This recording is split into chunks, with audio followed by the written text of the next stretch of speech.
மேஷம், நீங்கள் எந்த வயதினராக இருந்தாலும் ஒரு நல்ல விஷயங்கள் கொஞ்சம் உங்கள் கண்ணுக்கு தெரிய போகுது அப்படிங்கிறத நான் கிளியராக சொல்கிறேன்.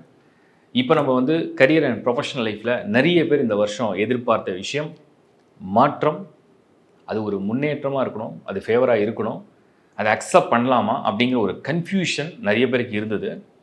அதெல்லாம் நிவர்த்தி பண்ணுற அளவுக்கு ஒரு தெளிவான ஒரு மனநிலையோட, ஒரு புத்தி நிலையோட ஒரு சூழ்நிலையை உருவாக்குற நேரம் இந்த நேரம். இதுதான் நீங்கள் பயன்படுத்திக்கக்கூடிய நேரம்.